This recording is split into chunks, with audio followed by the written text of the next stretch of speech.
जय श्री कृष्ण भाई केम छो मजामां भाईओ तथा बहनों वार्षिक हिसाब में आपणे दाखला नंबर 5 थी दाखला नंबर 16 सुधी गणाई गयो। हवे आवे छे दाखला नंबर 17 मन अने मोहन। जो दरेक दाखलानी कंईक पोतानी आगवी विशिष्टता होय के वार्षिक हिसाब एवी वस्तु छे के तमे आखी रकम वांचो अने पछी दाखलो निराशे करो। इन शॉर्ट मारो कहेવાનો मतलब ए छे घणी वखत એવું બનતું હોય કે હવાલા નંબર 2 માં આપણને એમ કહે કે ભાઈ ઘાલખાત અનામત 5% રાખો, પણ 5 માં વાળા બાજુ એવું કીધું રૂપિયા 2000 ના દેવાદાર નોંધવાના રહી ગયા। હવે આપણે બીજા વાળા ઘાલખાત અનામત ગણી નહીં ગઈ હોય તો એ ખોટી આવે। કેમ ભાઈ? તો કે સાહેબ ઘાલખાત અને ઘાલખાત કેના ઉપર ગણાય? તો કે 7000 ટોટલ દેવાદાર હોય ને એના ઉપર। હજી આપણા ટોટલ દેવાદાર તો મળ્યા જ નથી, કારણ કે એ તો 5 માં વાળા એમ કે એમાં 2000 રૂપિયાની નોંધવાનું બાકી। तो आखी रकम वांची निराते विश्लेषण करी टिक करी अने पछी आपणे दाखलो गणવાની શરૂઆત કરવી જોઈએ। સારું, 17મો દાખલો મન અને મોહન 1:1 ના પ્રમાણમાં નુકસાન વેચતા ભાગીદારો છે। હાલ હવે ન્યા તો પેલું ગયું સરખા ભાગે છે। નીચે દર્શાવેલ કાચા શેરના હવાલાઓને ધ્યાનમાં લઈને તારીખ 31/2017 ના રોજ પૂરા થતા વાર્ષિક હિસાબો તૈયાર કરો। મન અને મોહનની ભાગીદારી તારીખ 2017 કાચું શરૂ ખાતાનું નામ ઉધાર બાકી જમા બાકી મૂડી ઉપાડ મનમોહન 3000 4500 280 220। આંકડા બોલવાની કોઈ જરૂરિયાત નથી, ઈ જ્યારે આવે ત્યારે આપણને ઓટોમેટિક પડી જશે। ખરીદ વેચાણ જાહેરાત ખર્ચ જાવક માલ ગાડા ભાડું યંત્રો કાઉન્સમાં ઓફિસના યંત્રોની ખરીદી તારીખ 1/4/2016 मतलब જે દિવસે આપણો ધંધો ચાલુ થયો છે ને તે જ દિવસે પાછા ખરીદી ગઈ, એટલે એમાં આખા વર્ષનો વારો આવતો હોય છે। તો मकान ऑफिस पगार ग्राहकों ने वेपारीओ माल परत कोलाई मननी मूडी कस्टम ड्यूटी माल नो स्टॉक काउंस में तारीख 1/4/2016 मतलब के शुरुआत नो स्टॉक 1/4/2016 31/3/2017 में નથી કઈ તારીખ કીધી છે 1/4/2016 જેવું સૂચન કરે છે કે આ શરૂઆતનો માલ સ્ટોક છે। વેપાર ખર્ચ ચૂકવવાના બાકી મજૂરી અને મજૂરી અગાઉથી ચૂકવેલું કમિશન। भाई चूकवવાની बाकी मजूरी ने मजूरी में શું ફેર? તો કે સાહેબ મજૂરી હોય ને એ ખર્ચ ગણે, જ્યારે ચૂકવવાની બાકી મજૂરી એ આપણું દેવું ગણે। હજી બરાબર પૂરું થઈ ગયું પણ પૈસા નથી દીધા તો એ આપણી પાસે માગે ને, એ આપણો લેણદાર એટલે દેવા તરીકે મૂળ દેવા બાજુ નોંધવાનું થશે। બેંક ખાતું અને રોકડ ખાતું રોકડની હંમેશા ઉધાર બાકી જ હોય, પણ બેંક છે ની ઉધારી હોઈ શકે જમાઈ હોઈ શકે। સામાન્ય રીતે જો રોકડની ઉધાર બાકી હોય તો બેંકની આ દાખલા પૂરતી એવું આપણે સમજી શકાય કે જમા બાકી રહેશે। लोन पर ब्याज आमा लोन क्या है? कोनी लोन आई आगे? हाँ, ये मननी लोन 10,000 रुपया मन भागीदार है અને ભાગીદારની લોન જેના પર 6% લેખે વ્યાજ ચૂકવવાનું થાય અને એમાં કઈ તારીખ આપી નથી, એટલે આખા વર્ષની લોનનું વ્યાજ એમને ગણીએ તો ખબર પડી જાય 10,000 ના 6% લેખે 600 રૂપિયા થાય। તો 600 રૂપિયા વ્યાજમાંથી એને કેટલા ચૂકવી દીધા છે? તો 400 ચૂકવી દીધા। જો ઉધાર બાકી માંગ્યા 400 तो वहां કેટલા વધે? ખાલી 200 નો વહીવટ એની બે અસર થાય। 8% ની સરકાર જામીનગીરીમાં રોકાણ, આપણે રોકાણ જે છે આપણી મિલકત છે પાકા મિલકત લેણાભાઈ અને ચાલુ ખાતા મન મોહન। સારું, સૌથી પહેલા તો આપણે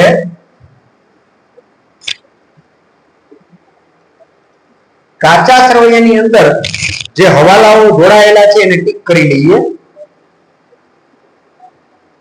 આખરમાલના સ્ટોકની કિંમત 80,000 છે, જેની બજાર કિંમત 10% વધુ છે। આખરમાલના સ્ટોકનો હવાલો છે એટલે મિત્રો ઈ કાચા સરવૈયાની અંદર ના હોય છે। બીજું, યંત્રો અને મકાનો પર 10% લેખે ઘસારો ગણો। યંત્રો ઉપરથી 1 2 3 4 5 6 છઠ્ઠું છે એમાં અને સાતમું છે એમાં બેયમાં બગડો કરો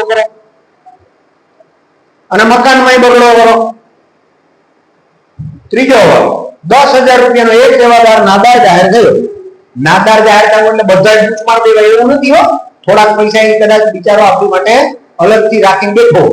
દેવાદાર નાદાર જાહેર થયો તેના રિસીવર તરફથી સૂચના મળી, मतलब કે ગવર્નમેન્ટ એમ્પ્લોયી હોય, ગવર્નમેન્ટ નાદાર થાય ને કોઈ વ્યક્તિ એની પાસેથી પૈસા વસૂલ કરવામાં, નહીતર તો આમાં શું કરે વેલા તે પહેલા ધોરણે આવો આ કે સસ્તાનાની દુકાન છે પૈસા માંગી છે ને એને દેવાના છે, તો ગવર્નમેન્ટ વચ્ચે પડે અને એની જે કઈ મિલકતો હોય બધી વેચી અને સરખા હિસ્સે સરખા હિસાબે છે ને, મેં 2 લાખ રૂપિયા દીધા છે, આ જેપીએ 3 લાખ દીધા, મને પેલા 2 લાખ રૂપિયા દીધી, પછી એના 3 દેવાના, એમ નહીં. 2:3 ના પ્રમાણમાં એના ભાગ, બરાબર. એના રિસીવર તરફથી સૂચના મળી કે તેમની પાસેથી આખરી ડિવિડન્ડ પેટે 50% રકમ મળશે. ઘાલખાત અનામત 5% રકમ. દેવાદાર, ઘાલખાત અને ઘાલખાત અનામત. દેવાદારના બદલે શબ્દ આપ્યો છે ગ્રાહકો અને વેપારીઓ. ત્યાં આગળ તગડો કરો અને ઘાલખાત અનામત આપેલું હોય ત્યાં આગળ તગડો કરવાનો થશે. પણ આમાં કઈ છે નહીં, કોઈ વાંધો નહીં. આગળ બેંક ઓવરડ્રાફ્ટ પર 10% વ્યાજ ચૂકવવાનું બાકી છે. બેંક ઓવરડ્રાફ્ટ ને રોકડ આપણને આપ્યા હતા, એની સામે કરી નાખો ચોગડો. રૂપિયા 2000 નો માલ વેચાણ પરત નોંધવાનો રહી ગયો છે. રૂપિયા 2000 નો માલ, એટલે આપણી ખરીદ અને વેચાણ લખ્યું છે ને, એની સામે કરવાનો 5. હવે ભાઈ અહીંયા તમને ખબર પડવી જોઈએ કે વેચાણ છે ને એ દેવાદારે ગુણાયેલું છે. દેવાદારનો ત્રીજો હવાલો આવી, એનો મતલબ એવો થયો ત્રીજો હવાલો ગણતા પહેલા તમારે 5મા હવાલાની અસર આપવી પડશે. કામ એટલા માટે કે તમારી પાસે સાચા દેવાદાર ના હોય તો તમે ઘાલખાત અને ઘાલખાત અનામત કેવી રીતે ગણશો? એ ખોટી જ આવે. એટલા સારું, દાખલાની શરૂઆત કરીએ. આમાં જે મૂડી તરીકે રકમ આપેલી છે એ સ્થિર મૂડી છે અને નીચે ચાલુ ખાતાની રકમ તમને અલગથી આપેલી છે. આ લાઈટમાં કારણે થોડું આમ રિઝોલ્યુશન સરખાઈ નહોતું આવતું, એટલે વચ્ચે થોડો બ્રેક લીધો 1 સેકન્ડનો મિત્રો, તમારી લાઈટ ઓફ કરીને. સારું, તો એક એક કરીને એન્ટ્રી કરતા જઈએ.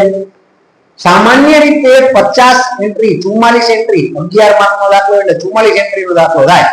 જનરલી આવું હોય છે, પણ આ રિજિડ નથી.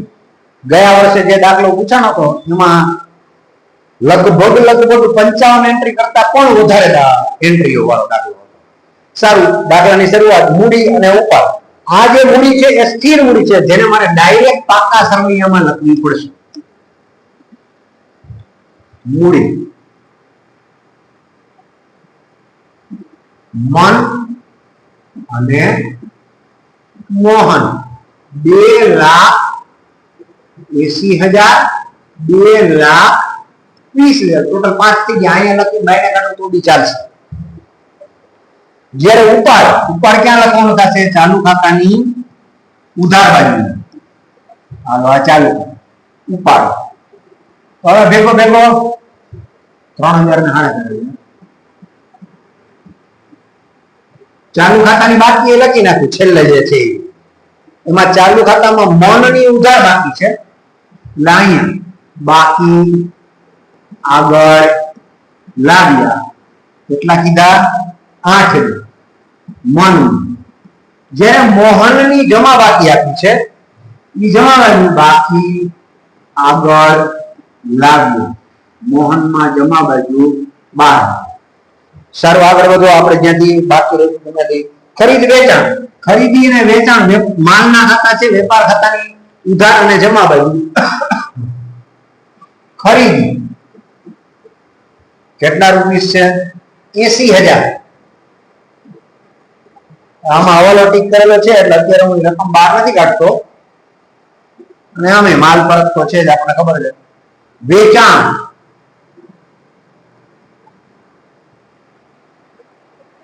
1,20,000.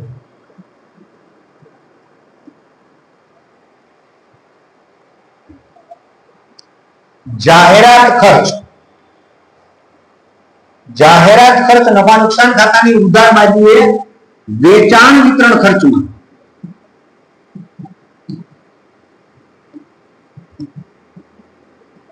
જાહેરાત ખર્ચ. થોડીક બોલપેન આછી પડતી હોય એવું લાગે છે. જાહેરાત ખર્ચ કેટલો છે? 7,000.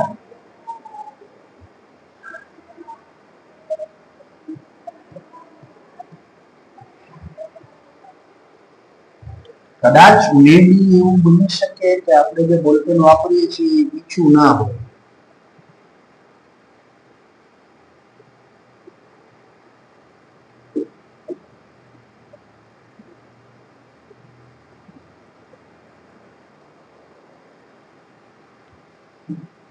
ઓકે, જાવક માલ ગાડા વાળું સેમ થિંગ. જાવક માલ ગાડા ભાડું કેટલા છે? 850 માત્ર. ભાઈ આવક માલ ગાડા વાળું હોય તો વેપાર ખાતાની ઉધાર બાજુ આવે, જાવક માલ ગાડા વાળું છે એટલે નફા નુકસાન ખાતાની ઉધાર બાજુ આવે. યંત્રો પાકા ગ્રેવ લિંક લેના બાજુ કાયમી મિલકત, એમાં યંત્રો કેટલા છે? 1,50,000. અને યંત્રોની ખરીદી બી આપેલી છે પણ એ એક સારની જ છે તો પછી અલગ લખવાનું એટલે આમાં એડ જ કરી દેવાય. પ્લસ વધારો 40,000. બે ઉપર આખા વરાનો ગાળવાનો તો પછી ઓકમ ખોટા પેપલા 1,90,000. ત્યાર પછી મકાન, મકાને અહીંયા જ આવશે પણ આમાં હવાલો છે એટલે એટલી છોડી દઈશ. મકાન 2,50,000. આમાં બી હવાલો છે એટલે છોડી દેવાનો. ઓફિસ પગાર, પગાર ખર્ચ છે, નફા નુકસાન ખાતાની ઉધાર બાજુ આવશે.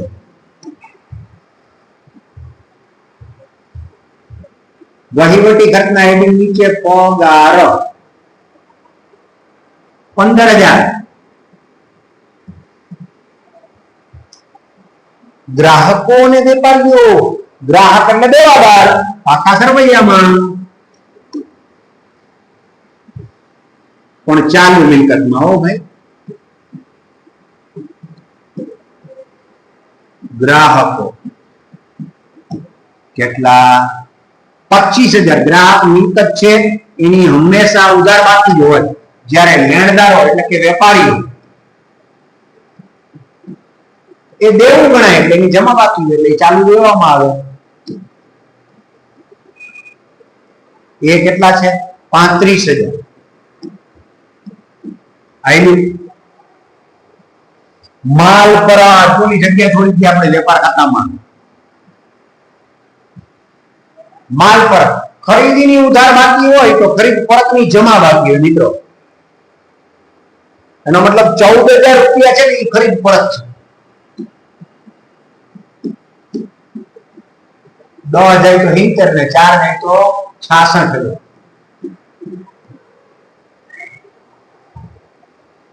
અને જે ઉધાર બાકી છે એ વેચાણ પરત ગણાશે, એને વેચાણમાંથી બાદ કરવાના. માઈનસ પરત 16,000. પણ આ રકમને હજી આપણે બહાર નહીં કાઢી શકીએ ભાઈ. સાહેબ કા હવાલો નથી? તોલાય, તોલાય એટલે ખરીદીને લગતો ખર્ચ છે. વેપાર ખાતાની ઉધાર બાજુએ ખરીદીનો ખર્ચ તોલાય 450. વેબ્રિજ જોયું? વેબ્રિજ માલનો વજન કરાવે, ખટારો આવે એટલે ખટારો આવે ઉભો રહ્યો છે, ખટારો આવે ઉભો રહ્યો છે. આપણે આ શું થતું છે ભાઈ? ત્યાં વજન થાય. તોલાય. મનની લોન પાકા સરવૈયામાં મૂડી દેવા બાજુ બિન ચાલુ દેવામાં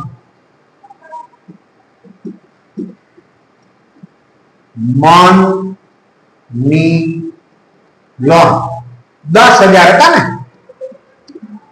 હવે 10,000 માં ભેગો આ તો આંતરિક હવાલો છે એટલે હું આની એન્ટ્રી અત્યારે જ કરી લઉં છું. મનની લોન 10,000 છે, એના 6% લેખે વ્યાજ ગણવાનું હોય.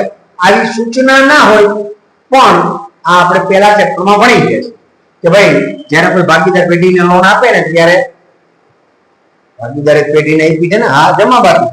ભાગીદાર પેઢીને લોન આપે ને એના વાર્ષિક 6% વ્યાજ દેવું એટલે 600 રૂપિયા થાય. તો 600 માંથી નીચે જુઓ, 600 માંથી નીચે જુઓ તમે ચાલુ ખાતા પછી જામીનગીરી એની ઉપર લોન નું વ્યાજ 400. એનો મતલબ એવો થાય કે તમે 400 રૂપિયા તો ચૂકવી દીધા છે ને લોન ના વ્યાજ. લોન નું વ્યાજ, માનની લોન વ્યાજ 400 રૂપિયા જે છે એની એક જ અસર થાય. કામ સાહેબ તો કાચા દરિયામાં જ એની એક જ અસર થાય ને. પણ હવાલો કેટલો છે? 600 માંથી 400 ચૂકવાઈ ગયા તો કેટલા વધે સાહેબ? 2500. 600 માંથી 400 એટલે 2500 વધે. આપણે આપણા મગજનો ઉપયોગ કરવાનો. સાહેબ ભલે ગમે બોલે. પ્લસ બાકી કેટલા વધે? 200. તો આપણે આ 200 ને જ હવાલો સમજવાનો અને એની જ બીજી અસર કરવાની. પાકા શ્રેયમાં મૂળજા બાજુ લોનમાં પ્લસ બાકી વ્યાજ.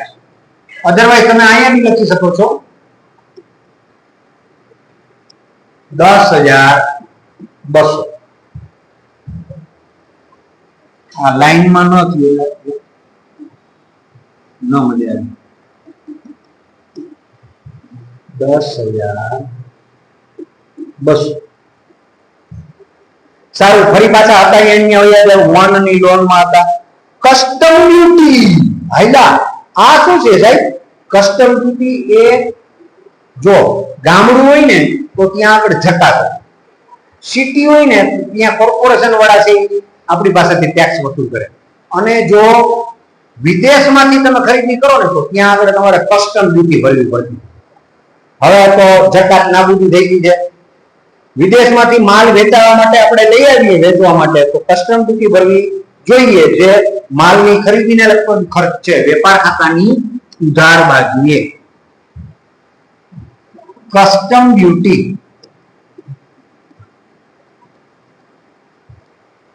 ₹1300.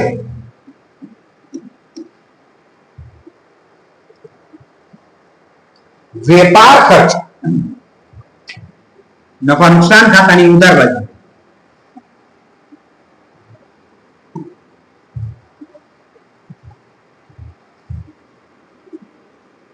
વેપાર ખર્ચ કેટલા રૂપિયા છે? એટલે ઈ 1300 છે. હા, પણ વૈચે મિત્રો આપણે સ્ટોક ને ભૂલી ગયા. શરૂઆતનો સ્ટોક હાલ એ લઈ લો પેલા, ફરી પાછું રહી ગયા. શરૂઆતનો સ્ટોક ₹42,000. 1,4 લખ્યું છે ને એટલે મને ખબર પડી શરૂઆત. ચૂકવવાની બાકી મજૂરી અને મજૂરી વેપાર ખાતાની ઉધાર બાજુ.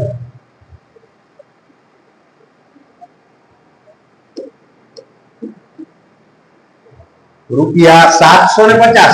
સાહેબ ઈ તમને કેમ દર વખતે ખબર પડી ગઈ છે કે 750 છે, 2600 નથી? કારણ કે ખર્ચની હંમેશા ઉધાર બાકી, જ્યારે દેવાની હંમેશા જમા બાકી. એટલા માટે 2600 રૂપિયા દેવું ગણી અને આપણે પાકા શ્રેયમાં મૂડી દેવા બાજુ ચાલુ દેવાના હેડિંગ નીચે લખી શકીએ છીએ. ચૂકવવાની બાકી મજૂરી 2600. કોઈને કઈ તકલીફ, કોઈને કઈ વાંધો? અગાઉથી ચૂકવેલ કમિશન ભાઈ એની ઉધાર બાકી છે, મિલકત લેણા બાજુ આવશે. આ તો હવાલો મોટો છે એટલે થોડું સમજાવવું પડશે. અગાઉથી ચૂકવેલ કમિશન કેટલા રૂપિયા? 350 ખાલી. બેંક ખાતું અને રોકડ ખાતું. રોકડ પાકા શ્રેય મિલકત લેણા બાજુ અને એની ઉધાર બાકી હોય 20,700. કોઈ કઈ તકલીફ? અને બેંક ખાતું છે એ ઓવરડ્રાફ્ટ બતાવે છે એટલે બિન ચાલુ કે ચાલુ દેવાનું. બેંક ઓવરડ્રાફ્ટ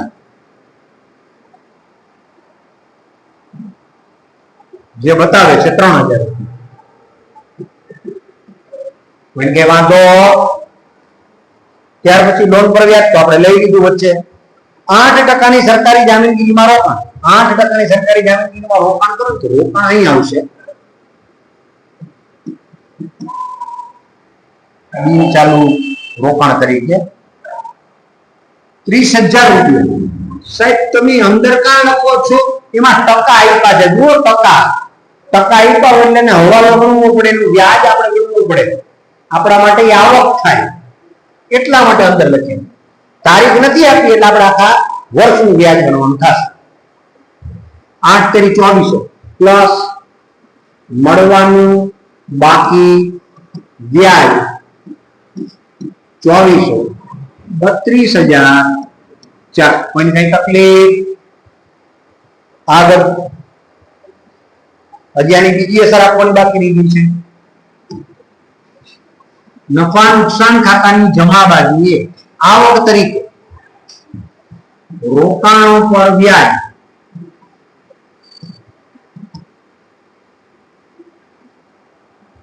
8/24 24 लिखा है ना? हाँ वो 8/24 આવક છે. સારું, ચાલુ ખાતા તો આપણે ઓલરેડી લખી જ નહીં ખાતા પહેલા. સારું, તો હવે ભાઈ આગળ વધીએ. હવાલા આપણે પહોંચી ગયા છીએ. ચાલો હવાલો. આખર વાળાનો સ્ટોક રૂપિયા 80,000 નો છે, જેની બજાર કિંમત 10% વધુ હોય કોઈ ધ્યાનમાં લેવાય, ઓછું હોય એની ધ્યાનમાં લેવાય. સાહેબ એવું કામ? રૂઢિચુસ્તતાનો એવો નિયમ છે કે ભવિષ્યના ખર્ચને ધ્યાનમાં રાખ, ભવિષ્યની આવકને નહીં. માનો કે મેં એક લોટરી લીધી, 5 કરોડ રૂપિયાની લોટરી, હો, અને એવું વિચાર્યું કે લોટરી મને લાગશે, એટલે મેં શું કર્યું, 5 કરોડ રૂપિયા તો આવ્યા નહોતા, બેંકમાંથી ડીઓડી ઉપાડ્યું અને 1 કરોડ રૂપિયાનું મકાન લઈ લીધું ને પછી ઘરવાળા માટે સોના ચાંદીના દાગીના કરાવીને એક મર્સિડીઝ કાર લઈ લીધી. હવે આવી પરિસ્થિતિમાં આપણે પૈસા ખર્ચી તો નહીં ખા 3-3.5 કરોડ રૂપિયા, પણ પછી આપણને ખબર પડી કે તારીખ નોકરી તો નથી લઈ ગઈ. હવે આવકને ધ્યાનમાં લઈ લીધા વગર આપણે એમ દીધા, પૈસા આવ્યા નહોતા, ખર્ચો કરવા માંડ્યા, એ થોડી આવે. ભારતમાં અને એમાં ખાસ કરીને આપણા ગુજરાતમાં આપણે આપણા વડીલો પાસેથી એવું શીખાડીએ કે તમે 1 રૂપિયો કમાતા હોય તો એમાં ઓછામાં ઓછું 10 ફૂટો બચાવવું. પાવલી બચાવો, આઠાણા બચાવો વધારે સારી વાત છે, પણ 10 ફૂટો બચાવવું. કોરોના કાળ દરમિયાન આખી દુનિયામાં બધે તકલીફ પડી હતી, ગુજરાતમાં વાંધો નહોતો. કા આ રૂઢિચુસ્તતાનો નિયમ. આખર માનનો સ્ટોક વેપાર ખાતાની જમા બાજુએ હાથ વાતું દેખાય. હા, આખરનો સ્ટોક કેટલો? 80,000. પાકા સરવૈયામાં મિલકત લેણા બાજુ આખર સ્ટોક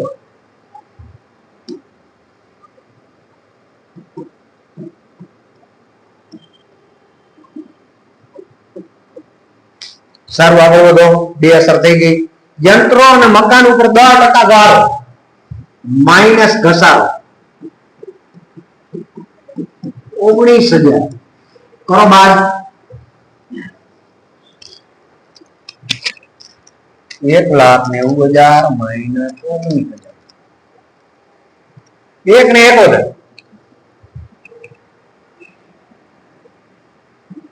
આ 1,71,000 ની બીજી અસર ક્યાં થશે? સાહેબ ક્યાંય નો થાય. 1,71,000 ની થોડી થાય. આપણે તો ઘસારાની બી અસર આપી દીધી. હવાલો ઈ છે માઇનસ ઘસારો. Very good. 25,000 એનો મતલબ 2,25,000. આ 19,000 અને 25,000 ની બીજી અસર આપણે આપવી પડશે નફા નુકસાન ખાતાની ઉધાર બાજુ.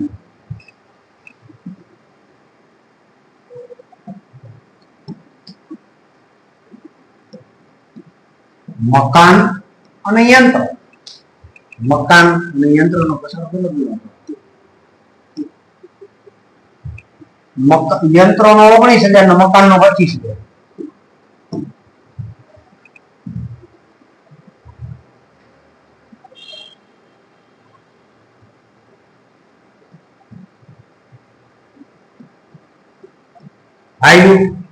હાલ એના પછી ₹10,000 નો એક દેવાદાર નાદાર જાહેર થયો.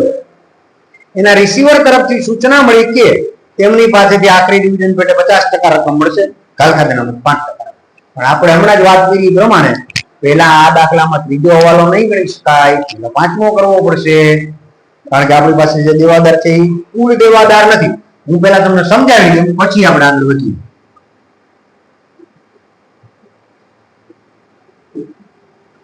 દેવાદાર ગાલખાત અનામતની ગણતરી કઈ રીતે? દેવાદાર આપણને રકમમાં 25,000 રૂપિયા આપ્યા, પણ આ સાચા નથી. કારણ કે આમાં 2,000 તો લખવાના જ રહી ગયા છે વેચાણ ફરક ને. વેચાણ ફરક કરો તો આમાંથી બાદ થાય ને. વાહે કેટલા વધે? 23. આ 23,000 ના જે દેવાદાર છે ને એની અંદર 3 પ્રકારના દેવાદારો હોય છે. એક સદ્ધર, બીજા શકમંદ અને ત્રીજા નાદાર. સદ્ધર દેવાદાર એટલે કેવા દેવાદાર? જે આકાશમાંથી વીજળી પડે, ધરતીકંપ થાય પણ એના નાણાં તો 100% પાછા આવે, તો એને કેવો દેવાદાર કહેવાય? સદ્ધર દેવાદાર. એનો મતલબ આપણે 12ના કોલમમાં જે આંકડો મૂકવાનો છે ને કેવો હોવો જોઈએ? માત્ર ને માત્ર સદ્ધર દેવાદાર. બીજા નાદાર દેવાદાર. નાદાર એટલે સાહેબ સુનામી આવે, ઉપરથી ભગવાન તારા ખેરે, તારાનો વરસાદ થાય, પણ કોઈ આ ભાઈના પૈસા આવે. કવિ એ હારા કહેવાય કે ચોખ્ખું ગઈ તો દીધું કે ભાઈ હું પૈસા નહીં દઉં, એટલે આપણે આપણા હિસાબ લખવા ખબર પડે એમ. પણ ત્રીજા જે દેવાદાર છે ને વહરા, ઈ જે દેવાદાર છે ને ગમે તમે એની પાસે પૈસા માંગો ને એમ જ હા હા દઈશ ને, દઈ જ દેવા. કોઈ બી તારીખ નો આપે આ તારીખે દઈ લઈ જજો નહીં હાથ લઈ. હવે પરિસ્થિતિ એ થઈ કે માનો કે હું એને સદ્ધર દેવાદાર દઉં અને મારો મોટો બૂચ મારે તો પ્રશ્ન એ થાય કે આપણે જે ગાલખાત અનામત તરીકે એન્ટ્રી કરતા હોઈએ નફા નુકસાન ખાતાની ઉધાર બાજુએ, એમાં ભૂલ પડે ને, એ ખોટું આવે ને. મેં એને સદ્ધર ગણી અને ગાલખાત ન ગણી તો મારો જે નફો આવવો જોઈએ એના કરતા વધારે હોય, કારણ કે નુકસાન નથી ગયું. અને માનો કે હું એને નુકસાન કરું, એ પૈસા દેવા આપણે ના પડે, વેતો થા નથી જોતા તારા પૈસા, અમે તો તારી ગાલખાત કહી છે. એવું નહીં કે પ્રેમથી પૈસા લઈ લઉં તો બે બાજુથી આપણા હિસાબ ખોટા, એટલે આપણે વચ્ચેનો રસ્તો કહી દો કે ભાઈ એની પાસે એવા દેવાદાર કે જેની પાસે આપણે પૈસા માંગીએ છીએ પણ એ દેતો નથી, તો આ શકમંદ દેવાદારો જેટલા રૂપિયા હોય ને એની આપણે અલગથી ગાલખાત અનામત તરીકેની રકમ કાઢી અને આપણા ખીચામાં રાખશું. કારણ તો કે બૂચ મારે તો આપણે નુકસાન તો ગયું. અને માનો કે પૈસા પાછા આ જે ગાલખાત અનામતની રકમ છે ને આવતા વર્ષે આવક તરીકે લઈ જવાનું, તો બે જગ્યાએ આપણા હાંધા લાગી. સમજ પડી કઈ? જોકે એમાં બહુ જાજુ ઉતરવાની તમારે જરૂર નથી. અત્યારે આપણે આની નોંધ કરીએ. 25,000 ના દેવાદારો છે, એમાં 5નો ઓલો પેલા ગણી અને વેચાણ પરત 2,000 બાદ કરી દઈએ એટલે વાહે વધે 23,000. આ 2,000 રૂપિયા જે વેચાણ પરત છે એની આપણે બીજી અસર આપવી પડશે વેપાર ખાતાની જમા બાજુ પરતમાં માઇનસ પરત હવાલા 2,000. 12ના કોલમમાં 1,02,000. ઠીક છે. હવે ગાલખાત અનામત કેમ ગણવાનું થતું હતું એ હું તમને સમજાવું છું. ફરી પાછું એકવાર આગળ એમાં હવે આપણે શું કીધું હતું આમાં કે 10,000 નો દેવાદાર નાદાર જાહેર થયો. એટલે 23,000 ની અંદર બે જાતના દેવાદાર છે એવું આપણે ઘડીકવાર માટે માનીએ. એક 10,000 ના અને બીજા 13,000. 10,000 નો દેવાદાર નાદાર જાહેર થયો, એને શું કીધું એના રિસીવરે તો કે 50% તમારા ખોટા થઈ ગયા, સમજી લે 50% નથી દેવા, તમારે જ્યાં ખીલી મારી ત્યાં મારી દો. આપણે કાંઈ વાંધો નહીં ભાઈ, હર કુત્તે કા દીન આતા એમ કરીને આપણે 5,000 રૂપિયાના ગાલખાત ગણી રહી. શું કર્યું? ગાલખાત ગણી નુકસાન. અને સૌથી પહેલા દેવાદારમાંથી ઈ બાદ કર્યા માઇનસ ગાલખાત કેટલા? 5,000. તો વાહે કેટલા વધે? 18,000. હવે આ 18,000 છે ને ભાઈ, એમાં શું છે તો કે એક સદ્ધર ને એક શકમંદ.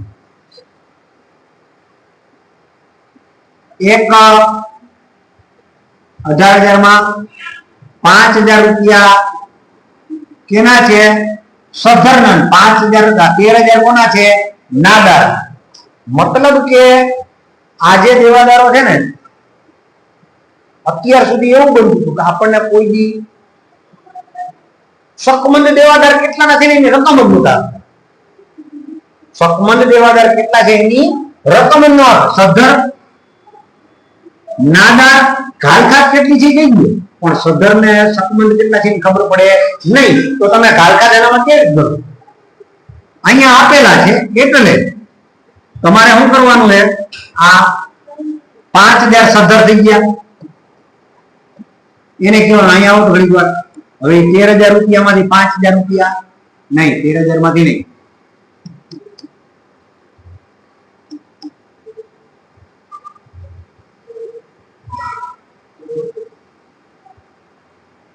આ સધર છે એના ઉપર ગાલકા અનામત ગણાય નહીં આ શકમંદ છે એના પર ગાલકા અનામત ગણવાની 5% મતલબ કે 650 અહીંથી 650 ગાલકા અનામત ગણી 5 કરી નાખો 17350 માં વધે 406 બરાબર 18 થઈ હવે આ ગાલકા અને ગાલકા અનામત માં બવાલો બેની બીજી અસર આપવી પડશે નફા નુકસાન ખાતાની ઉધાર બાજુએ ગાલખાત અને ગાલખાત અનામત આ તો વેપાર ખાતું હા અન્ય ખર્ચમાં ગાલખાદ 5000 ગાલખાદ અનામત હવાલાની કેટલી હતી 650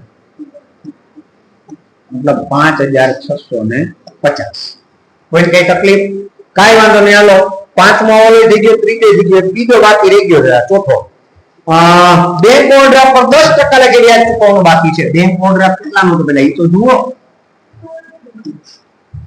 આ યો બેંક ઓર્ડર હવે એને આપણે અંદર મૂકી દીધો છે બેંક ઓવરડ્રાફ્ટ છે 3000 હવે 3000 જે છે બેંક ઓવરડ્રાફ્ટ એના ઉપર 10% વ્યાજ ચૂકવવાનું બાકી 10% ગણવાનું પ્લસ ચૂકવવાનું બાકી 300 12 ના કોલમમાં 3300 અહીં બીજી અસર નફા નુકસાન ખાતાની ઉધાર બાજુ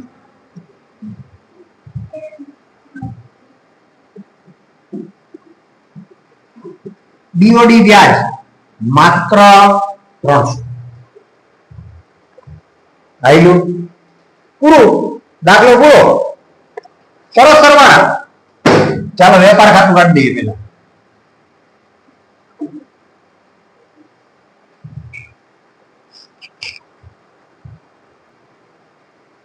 ભાઈ આ તો ધરતીકંપ આવ્યો આખું બધું હલી ગયું કેમેરા બેમેરા કાં તો આપણે ભૂલ કરી આ ખાતું જે છે ને એ વેપાર ખાતું છે ને બે મોડરનું વ્યાજ ક્યાં લખી નાખ્યું નફા નુકસાન ખાતાને બદલે વેપાર ખાતામાં દબાડી દીધું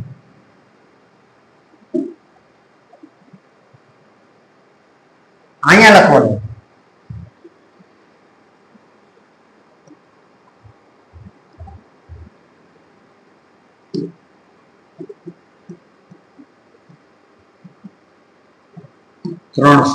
સારું કરો સરવાળા 1,82,000 સેમ પિંચ 1,82,000 હવે એમાંથી આ બધું બાદ કરવું પડશે તો મારે જ કરવું પડશે મારા મિત્રો તો શું છે બધા બહુ ટેક્સી છે 1,82,000 minus 42,000 minus 66,000 minus 450 minus 1300 minus 750 minus 600 minus आ ले आ बे અહીંયા લીધા કોઈ કહેતાય નથી ભોગાવ ઘસારો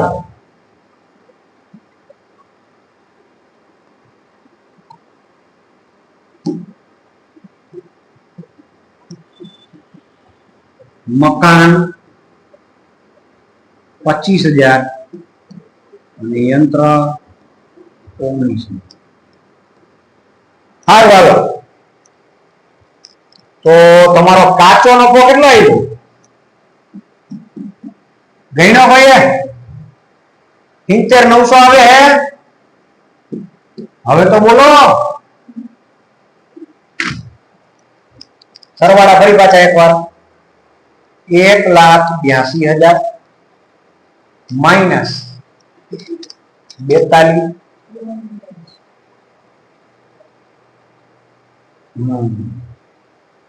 ભાઈ આ મનની લોન નું વ્યાજ અહીંયા ક્યાંથી આવશે? એ નફા નુકસાન ખાતામાં જ આવશે ને.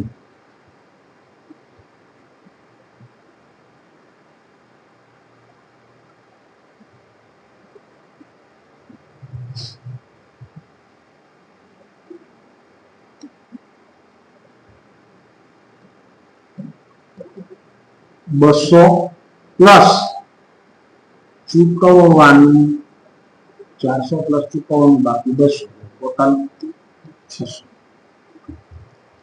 42,000 માઇનસ 66,000 માઇનસ 450 માઇનસ 1300 માઇનસ 750 71,500.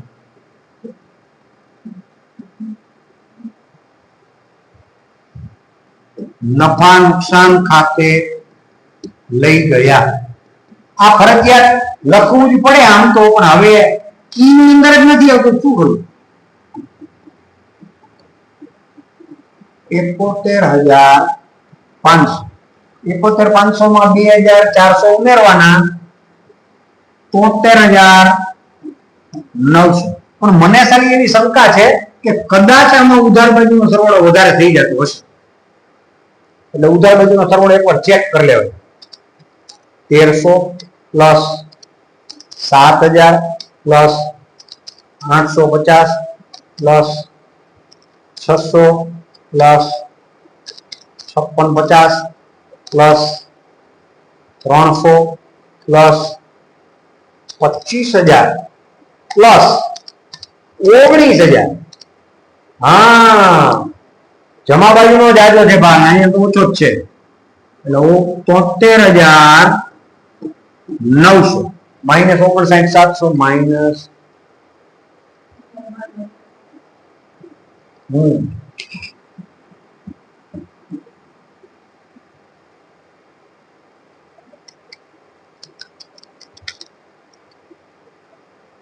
$74,700. હું કહેતો તો સાચું પડે ભાઈ.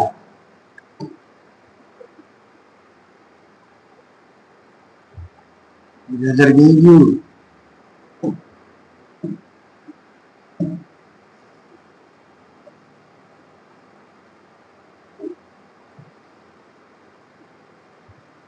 $74,700.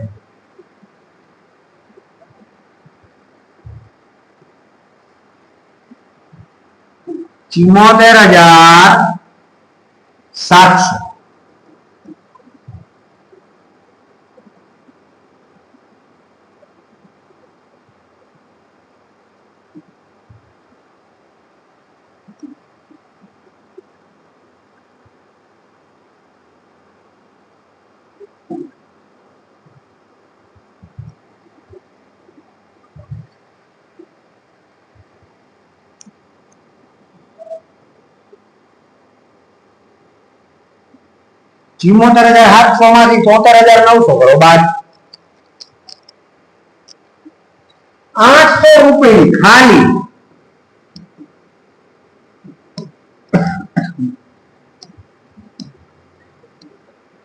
નફા નુકસાન ફાળવણી ખાતે લઈ ગયા. નફા નુકસાન ફાળવણી ખાતાની અહીંયા જમા છે, એટલે ફાળવણી ખાતાની ઉધાર બાજુએ લખાશે. અહીં ચોખ્ખી ખોટ.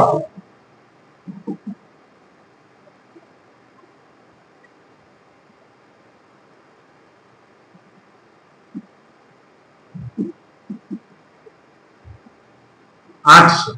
હવે આના ભાગ પણ નાખવાના બે ભાગીદારો છે. આપણને આપ્યું છે નફા નુકસાનનું પ્રમાણ 1/1 ચોખ્ખી વહેંચણી પાત્ર ખોટ 800. મન મોહન બેયના 400 અહીંયા જમા છે ને, પણ ફરી પાછું ચાલુ ખાતામાં ઉધાર બાજુ ચોખ્ખી વહેંચણી પાત્ર ખોટ 400. હવે અહીંયા જોઈ લેવાનું ઉધાર બાજુનો સરવાળો વધારે આવે, જમા બાજુ તો આમાં તો કઈ જમા બાજુ છે જ નહીં, પૂરો પટ. ઉધાર બાજુનો સરવાળો વધારે 11,400. તો અહીંયા બાકી આગળ લઈ ગયા પૂરેપૂરી રકમ 11,400, અહીંયા 12,000 છે, અહીંયા એના કરતા ઓછા છે. 12,000 માંથી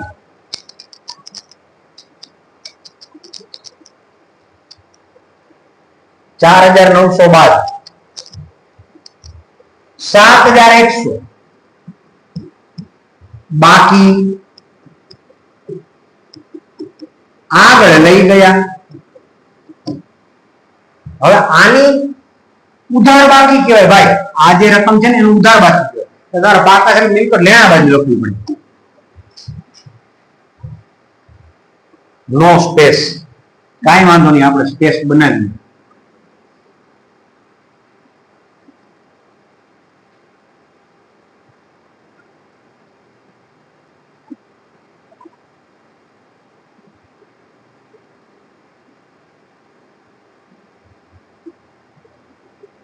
ઓકે, ચાલુ ખાતું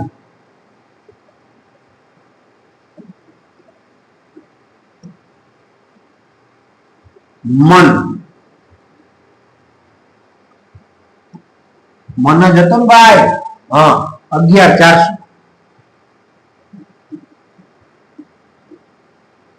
અને મોહન એની જમા બાકી હતી એટલે એ મૂડી જવા બાજુ. ચાલુ ખાતું મોહન કેટલા? 7,100. સરસ. દાખલો પૂરો કરી અને છેલ્લું સ્ટેપ સરવાળો. 5 લાખ તો આપણને દેખાય જ છે, plus 7,100 plus 10,200 plus 35,000 plus 2,600 plus 3300. કેટલો સરવાળો આવે છે? 55,82 ડબલ મીંડી. હા કે ના? બીવે છોકરા સાહેબ ભાઈ મારી નો નાખે. 55,82 ડબલ મીંડી. હવે એ બાજુ સરવાળો કરી દઈએ. 1,71,000 plus 2,25 plus 32,400 plus 17,350 plus 11,400 plus 350 plus 20,700 plus 80. 55,82 double મીંડી. Ready done. હાલો હવે મિત્રો આના પછીના જે બે દાખલા છે કે બે દાખલામાંથી છેલ્લો જે દાખલો છે ને એ દાખલો જો પૂછાય પરીક્ષામાં તો મને નથી લાગતું કે આપણું પેપર પૂરું થાય. કારણ કે બહુ મોટો દાખલો છે અને હજી સુધીમાં ક્યારેય આ લોકોએ પૂછેલો પણ નથી. લગભગ બાહ્ય હવાલા જ 9 છે અને આંતરિક હવાલા 1 2 3 4 5 14 15 હવાલા દાખલા પૂછાય નહીં. સારું, ઓલ ધ બેસ્ટ. આના પછીના દાખલા માટે આપણે આગળના લેક્ચરમાં મળશું.